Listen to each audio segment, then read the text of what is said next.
فأنا ناصح لإخواني بالصدع بالحق تبيض وجوههم. السكوت في مسألة الحزبية يضرها، فاصدع بما تؤمر وأعرض عن المشركين. سلامي على دماج ورجالها والشيخ يحيى ودار العلم يا سعد بانيها. بسم الله الرحمن الرحيم. الحمد لله حمدا كثيرا طيبا مباركا فيه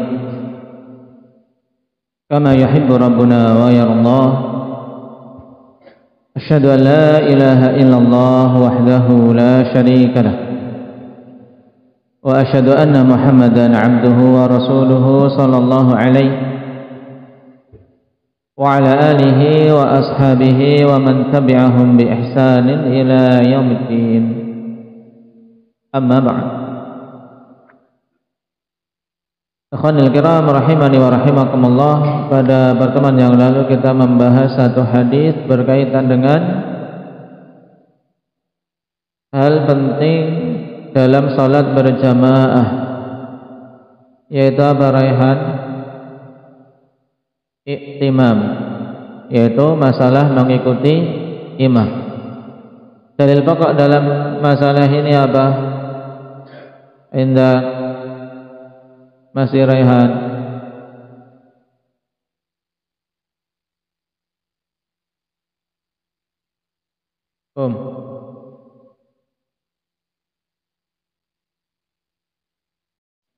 Baik. Rasulullah sallallahu alaihi wasallam mengatakan innama ju'ilal imam liyu'tamma bih. Hanyalah imam dijadikan imam untuk diikuti. Fala takhtalifu alaih, maka kalian jangan menyelisihinya. Dan kemarin kita rinci berkaitan dengan kondisi makmum di belakang imamnya. Baik, minta ya Jabir. Secara global dulu, makmum ketika berada di belakang imam berkaitan masalah ini, yaitu iktimam. Ada berapa kondisi? Ada 4 kondisi. Apa saja? Tutup catatannya, nggak yang dilirik-lirik.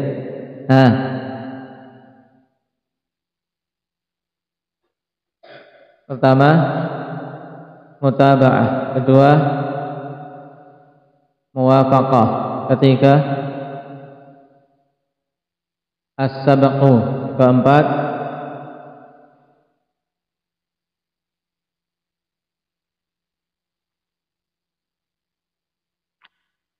al-fawad. Baik, ahsan. Yang paling utama dan yang dituntut untuk para makmum melakukan yang mana? Yaitu mutaba'ah. Baik, ahsan. Dhabit atau seorang betul-betul telah menunaikan mutaba'ah. Indang ya akbar. Seorang dikatakan telah menunaikan mutaba'ah ini.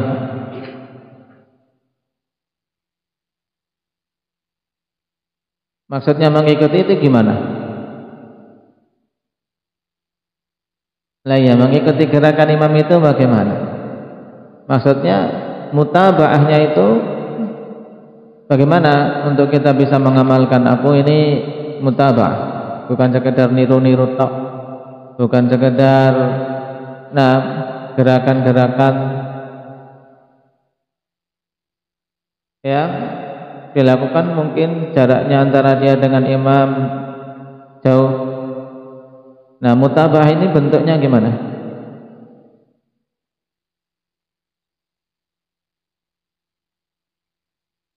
Baik, di mana makmum mulai bergerak ketika imam telah bergerak pada rukun tersebut, yaitu ketika imam rukuk maka segera menyusul rukuk, tidak bergerak sampai imam rukuk, tidak mendahuluinya, tidak membarenginya. Baik. Jadi kemudian mengenai muwafaqah, indah ya Fadil. Muwafaqah, maksudnya bagaimana muwafaqah itu?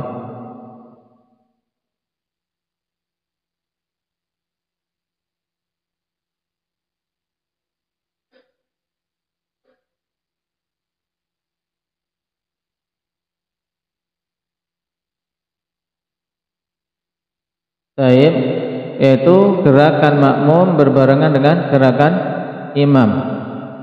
Nah, apa hukum muwafaqah ini? Seorang berbarengan gerakan-gerakannya dengan imamnya. Makruh. Baik. Pada asalnya makruh. Ada kondisi yang diharamkan, dilarang. Pada kondisi apa? Seorang membarengi imam sampai tingkatan apa? Haram.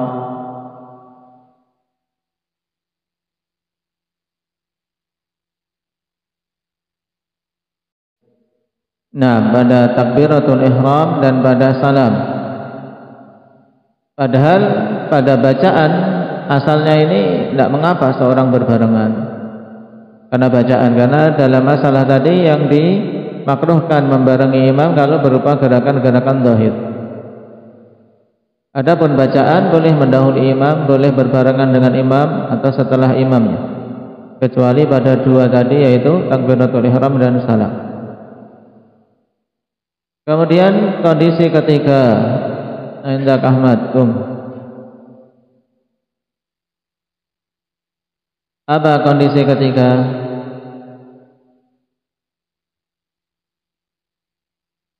As-sabqu, yang dimaksud dengan sabqu, makmum mendahului imamnya. Taib, hukumnya bagaimana?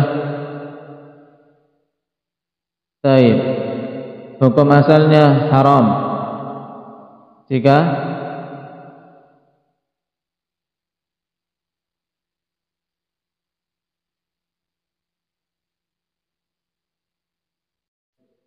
ketika sengaja terjatuh dalam keharaman. Belum. Baik, sekarang perinciannya setelah kita tahu dilarang dia untuk mendahului imam dengan sengaja. Nah, sekarang kalau mendahului imam dengan sengaja, hukum sholatnya bagaimana? Mendahului imam dengan sengaja, hukum sholatnya bagaimana?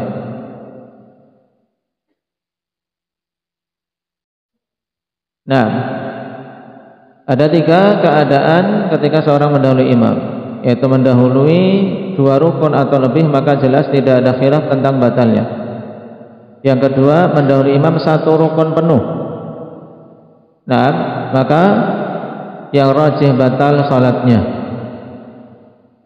Kemudian yang ketiga, mendahului imam pada satu rukun, kemudian masih bertemu dengan imamnya pada rukun tersebut, di mana imam nyusul setelahnya, maka jelas dia terjatuh dalam keharaman ketika sengaja melakukan itu, dan khilaf kuat tentang batal salatnya atau tidak, dan yang rajih juga batal. Yang rajih batal salatnya. Baik, berarti semua bentuk mendahului imam dengan sengaja itu apa? Batal. Kemudian akhwan, tambahan faedah, kecuali apabila seorang tidak mengilmui haramnya perkara tersebut. Baik, apabila dia jahil tentang hal ini, maka dia ma'dzurun bi jahli. Dia diberi udzur dengan kejahilannya. Ini faedah tambahan dan menjadi penghilang iskal tentang hal yang ditanyakan kemarin. Baik. Karena apa? Batal salatnya. Ini pada hak seorang yang tahu tentang haramnya hal tersebut. Dalam artian, memang makmum ya harus mengikuti imam, tidak boleh mendahului. Itu sudah ada pada dirinya. Kemudian dia menyengaja mendahului, maka batal salat. Tapi seorang yang tidak tahu, jahil memang, baik, maka semoga dengan itu dia diberi udzur sehingga salatnya tetap sah. Dan ketika kita jadi imam atau mengetahui hal tersebut, hendaknya memberikan pengajaran agar jangan sampai terjatuh dalam kesalahan yang fatal tersebut. Adapun mendahului imam karena salah, tanpa sengaja dia, hukumnya bagaimana? Zain, tidak batal salatnya. Baik. Kondisi yang keempat, kondisi apa namanya? Indah ya Hamzah. Baik, kondisi yang keempat, ikhwan, al-fawat. Nah, al-fawat kalau seorang menyengaja telat tanpa ada udzur. Nah, tanpa ada udzur, maka ketika dia ketinggalan satu rukun atau lebih, maka yang rajih dia batal. Sebagian membedakan, kalau ketinggalan 2 rukun maka jelas batalnya. Kalau ketinggalan cuma 1 rukun ini, nah, taib, diperselisihkan tentang tentang batalnya salat, tapi yang rajih juga batal salatnya. Nah,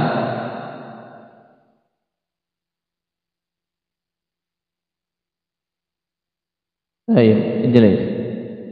Nah, sekarang kalau dia ketinggalan dari imamnya karena suatu uzur, ketinggalan dari imamnya karena suatu uzur, kemarin apa?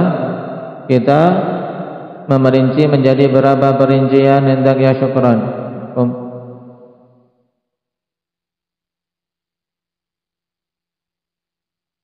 Tiga. Yang pertama, ketinggalan satu rukun penuh, maka segera mengejar, segera menyusulnya. Baik. Kemudian yang kedua, ketinggalan satu rakaat penuh atau lebih, maka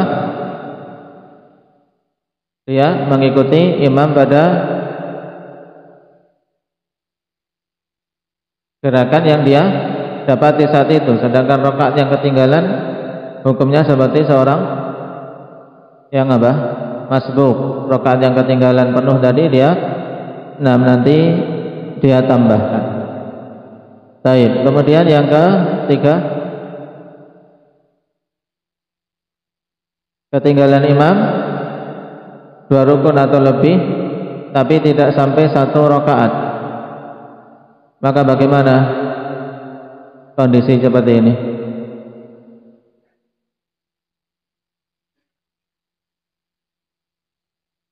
Apakah dia nyusul seperti kondisi pertama ketika 2 rukun atau lebih, atau langsung menuju ke rukun yang dia dapati imam itu? Sedangkan yang tadi ketinggalan sudah berarti tidak dihitung, maka dia berarti rakaat tersebut tidak dihitung juga.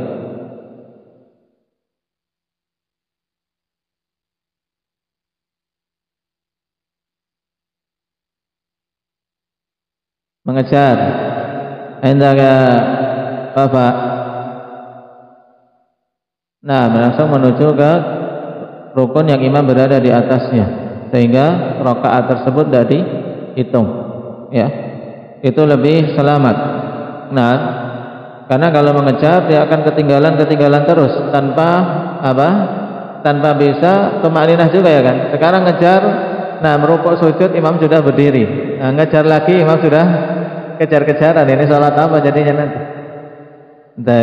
Jadi langsung menuju ke posisi imam, kemudian rakaat tersebut tidak dihitung. Paham?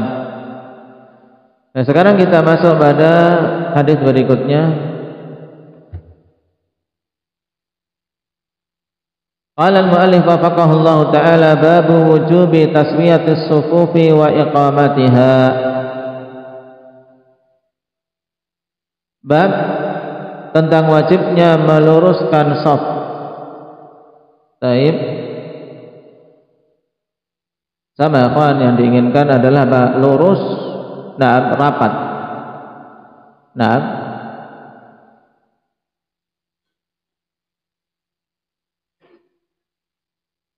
qala wafaqahu Allah an Anas bin Malik radhiyallahu anhu anna Nabiy sallallahu alaihi wasallam qala sawwu sufufakum fa inna taswiyatas saffi min tamamis salah. Rawahul Bukhari wa Muslim. Dari Anas bin Malik radhiyallahu anhu bahwasanya Nabi sallallahu alaihi wasallam bersabda, "Sawwu sufufakum." Luruskanlah saf-saf kalian. Karena sungguhnya pelurusan saf itu termasuk dari kesempurnaan salat. Dari hadis ini akhwat, para ulama mengambil istimbat bahwasanya hukum meluruskan shaf adalah wajib, dan berdosa orang yang meremehkan hal ini, tidak mengindahkan untuk seorang meluruskan shaf. Dan dalil lain yang menunjukkan dosa, bahkan termasuk dalam ancaman yang keras sehingga bisa dikategorikan dalam dosa besar, yaitu ancaman Nabi sallallahu alaihi wasallam bahwasanya tidak lurusnya shaf menjadi sebab terjadinya khilaf di tengah-tengah kaum muslimin.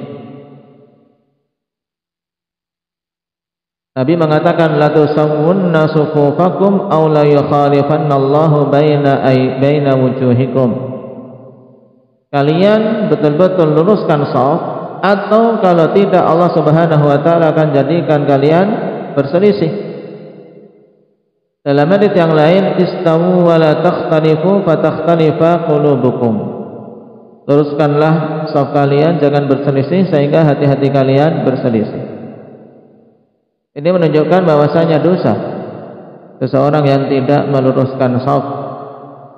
Maka hendaknya setiap jamaah dalam salat berjamaah untuk memperhatikan lurusnya shaf, dia tidak maju melebihi yang lain, tidak pula mundur, nah, yang mengakibatkan shaf bengkok-bengkok.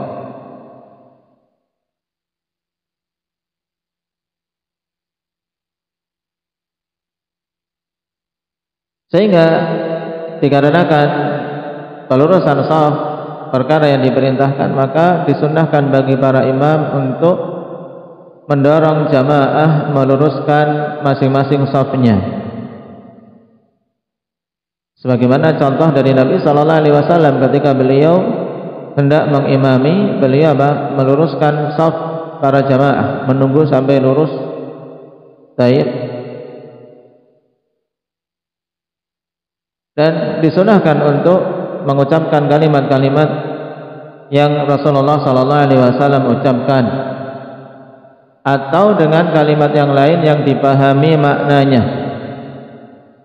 Baik, karena tidak ada faedahnya seorang mengatakan sawwu sufufakum sami'na wa ata'na, sami'na wa, tetapi masih diam masing-masing di tempatnya tanpa ada upaya meluruskan shaf. Kenapa? Kan tidak paham maksud sawwu sufufakum, tidak paham. Malah karena setiap dengar imam sawwu sufufakum, akhirnya dikira ini suruh, nah ini sawu. Ya, akhirnya di beberapa masjid ditanam pohon sawu di depannya. Entah ya. Nah, pohon sawu di beberapa masjid jadi ciri khas. Karena mungkin setiap dengar imam sawwu sufufakum, oh sawu terus ini. Nah,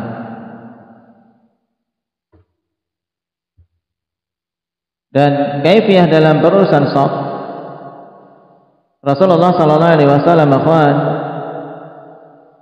telah menegaskan dalam riwayat di luar sahihain, masih dari hadis Anas bin Malik radhiyallahu anhu,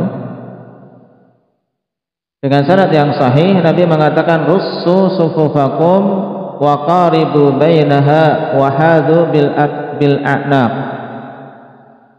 Pada riwayat ini Nabi bimbingkan bagaimana cara meluruskan shaf.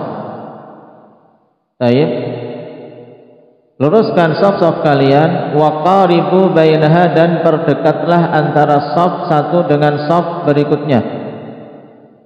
Ini menunjukkan di antara sunnah juga ikhwan, yaitu muqarabatus sufuf, yaitu antara shaf satu, shaf dua, shaf tiga dan berikutnya itu jaraknya tidak terlalu jauh. Yaitu jarak yang cukup untuk apa? Orang sholat sujud nyaman. Nah, tidak sampai apa? Jaraknya jauh sehingga seandainya ada shaf lagi ingin membuat di tengah-tengahnya bisa. Ini menyelisihi sunnah. Nah, wa qaribu bainaha, berdekatlah antara shaf-shaf ini, jangan terlalu jauh. Kemudian wahadu bil a'naq, yaitu sejajarkanlah leher-leher. Nah, di sini ya kawan, Nabi sallallahu alaihi wasallam bimbingkan bahwasanya kelurusan shaf itu terwujud dengan apa? Dengan sejajarnya leher-leher para jamaah. Baik. Cuman leher ini kan ukurnya enggak ada jarak, gimana ini ya? Harus dari pinggir diinceng. Nah, orang yang di ujung sana kemudian apa? Berusaha melihat, ini tentunya ada takalluf, ada sisi kesulitan. Nah, dalam hadis yang lain Nabi sallallahu alaihi wasallam katakan wahadu bainal manaqib, sejajarkan pundak-pundak. Itu dalam hadis Abdullah bin Umar dalam riwayat Abu Dawud dan sanadnya sahih. Baik. Berarti pertama menyejajarkan leher. Kedua, akhwan, mensejajarkan apa? Pundak-pundak. Bukan maksudnya sejajar itu dari sisi tinggi, tapi apa? Lurus. Ketika seorang melihat dari pinggir shaf, maka dia lihat apa? Pundak satu dengan pundak temannya, kemudian dengan pundak sampingnya lagi lurus. Baik. Jadi pundak para jamaah lurus. Kemudian juga akhwan, yang ketiga Nabi sallallahu alaihi wasallam katakan russu sufufakum, yaitu adanya taras. Dan taras ini adalah apa? Talasuk ma'at taswiyah. Lurus bersamaan dengan apa? Saling nempel. Karena ini apa? Lebih dekat untuk terwujud apa? Terwujud kelurusan. Karena kalau ada jarak antara yang satu dengan yang lain untuk meluruskan kan hanya perkiraan saja, ya kan? Akan rentan untuk tidak terjadi kelurusan. Maka Nabi katakan russu sufufakum. Nah, pada russu sufufakum ada perintah bukan hanya sekadar dituntut untuk apa? Lurus, tapi juga rapat. Sehingga pada taras, ya, tarasu, maksudnya apa? Lurus dan rapatkan. Ini pada kata perintah tarasu atau russu sufufakum, yaitu lurus dan rapatkanlah shaf-shaf kalian. Baik.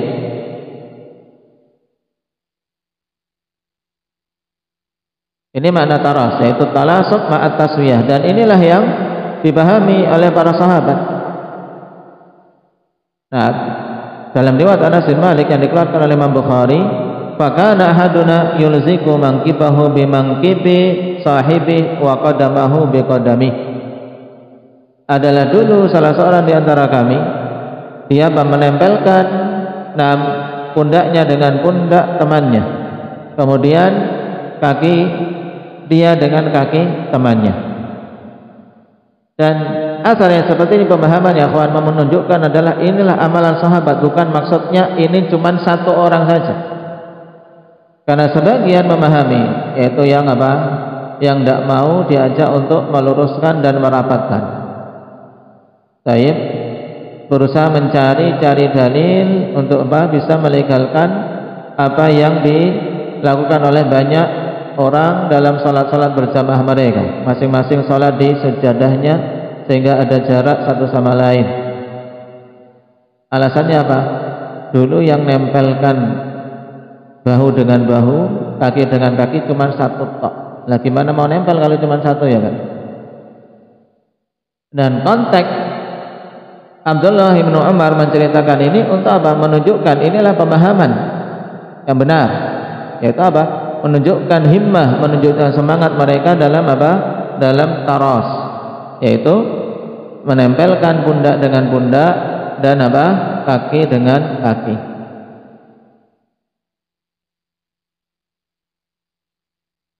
Baik. Dan ini kadar yang sangat membantu, akhwan. Dan di sana ada riwayat untuk menempelkan Ka'ab bil Ka'ab, ya. Pada riwayat Nu'man bin Bashir.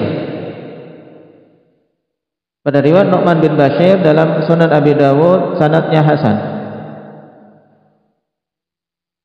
Beliau mengatakan, ra'aitu ar-rajula yulziku mankibahu bi mankibi sahibi.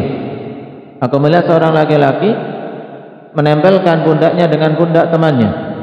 Wa rukbatahu bi rukbati sahibi, dan lututnya dengan lutut temannya. Kemudian wa ka'bahu bi ka'bihi, dan mata kakinya dengan mata kaki temannya. Baik. Nah, untuk pada hadis Nu'man ini yang dilakukan oleh sahabi tersebut, nah, tentunya ada kadar lebih sulit dibandingkan yang disebutkan dalam athar Anas. Dan memang ikhwan tidak dituntut untuk sampai demikian, yaitu harus senantiasa mata kakinya menempel, tidak. Tapi dalam taras yang dimaksud intinya adalah lurus, nah, lurus walaupun tidak sampai menempel. Sebagaimana ini fatwa Syekh Ibnu Utsaimin rahimahullahu taala. Kenapa? Karena pada sebagian orang itu masyaqqah. Sebagian orang kakinya sudah, nah, memang dia sulit untuk lurus gini, ya, kakinya miring gini. Kalau mau meluruskan harus mikir. Nanti ketika dia tidak mikir kakinya, balik lagi posisi normal, karena ini sudah bawaan. Nah, ketika dia paksa untuk ini, tentunya akan ada masyaqqah. Maka tidak sepantasnya takalluf dalam masalah ini. Nah, yang penting akhwan, bahwasanya intinya berusaha untuk menghadapkan jari-jari kita ini ke kiblah. Karena sebagian karena ingin menempelkan mata kakinya dengan mata kaki temannya, hanya dia miring gini, ya kan? Mata kakinya karena temannya ini sedikit mata kakinya ke dalam, dia akhirnya ngejar biar nempel mata kakinya, akhirnya dipiringkan. Jadi akhirnya jarinya tidak ke arah kiblat. Nah, yang diutamakan kalau sudah, yang penting kaki dengan kaki nempel, sudah kelihatan muhadzah, kita lurus sejajar, sudah cukup. Karena intinya yang dituntut adalah at-taras, lurus dan rapat. Nah, lurus dan rapat. Makanya ketika yang diinginkan lurus, yang jadi patokan akhwan tadi leher, pundak, mata kaki, bukan ujung-ujung jari kaki. Maka jangan jadikan patokan ujung-ujung jari kaki kita. Kenapa? Karena seorang satu sama lain, kalau yang jadi patokan ujung jarinya akan satunya maju, satunya mundur, satunya maju, satunya mundur, tidak akan tercapai kelurusan. Karena Karena kaki orang panjang pendeknya beda-beda. Tapi kalau yang menjadi patokan adalah lurus leher, pundak, dan mata kaki, maka ini akan lurus. Walaupun jari depannya ada yang maju, ada yang mundur, ada yang maju mundur, tidak masalah. Karena panjang kakinya beda-beda. Baik. Ini berkaitan dengan masalah tasmiyatus sufuf. Dan ta'awun dalam meluruskan shaf ini juga perkara yang dituntut akhwan. Wa ta'awanu 'alal birri wat taqwa wa la ta'awanu 'alal itsmi wal 'udwan. Masing-masing melihat samping kanan kiri. Nah, apalagi kalau di masjid yang panjang shafnya, butuh ta'awun. Tanpa ta'awun sulit, akan lama sekali imam untuk meluruskan sendiri. Nah, dulu kami kalau Masjid Damaj untuk pelurusan shaf mungkin butuh 5 menit lebih. Nah, menunggu karena ya harus masing satu baris itu ada paling enggak 2 orang. 2 orang keluar, atau minimal 1 orang keluar ke kanan ke kiri untuk meluruskan. Karena saking panjangnya. Saking panjangnya shaf. Kemudian masing-masing shaf kedua juga ada, shaf ketiga ada. Nah, yang ta'awun dengan imam.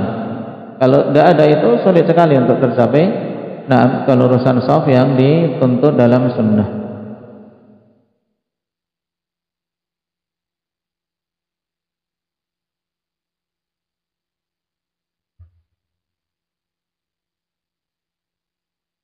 Baik. Ini berkaitan dengan hadis sawu sufufakum fa inna taswiyatas saffi min tamamis shalah. Maka di antara hal yang memprihatinkan di masjid-masjid kaum muslimin ketika masalah pelurusan dan kerapatan shaf ini diremehkan dan banyak ditinggalkan. Allahul musta'an. Walhamdulillahirabbil alamin.